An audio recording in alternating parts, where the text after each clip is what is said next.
De.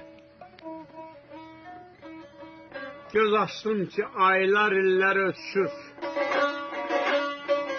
Ömür başa çatır vədadır pahu. İndi bildim 100 yerimden yaram var, bilmedim təksirim nədədir pahu.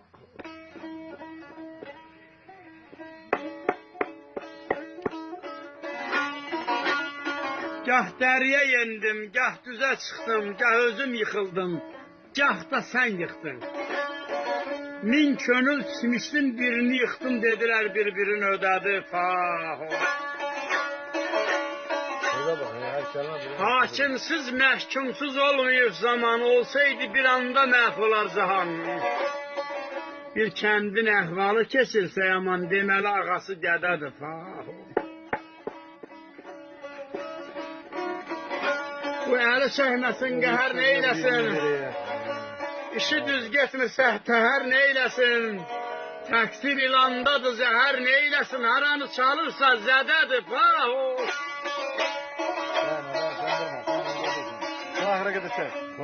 Söndürmə, söndürmə, bunu da çək, bir şey də deyəcəm. Ömür var, varlığı dünya qədər.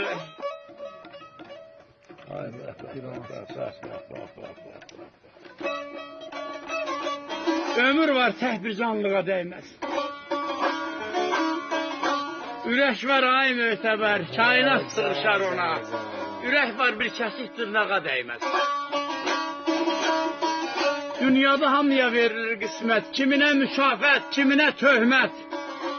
Bədəsil nə bilir öyüd nəsiyyət, danışıb özümü görməyə dəyməz. Sönməz çəkinərmi düzün yazmaqdan, adam var zövqar ara vurmaqdan. Yaylıq var haşa üzünüzdən, bahadır, baha papaqdan. Papaq var ənüzüz yaylığa dəyməz.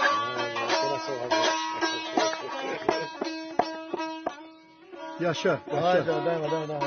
Yesin, yesin. Hadi çek ahıra kadar.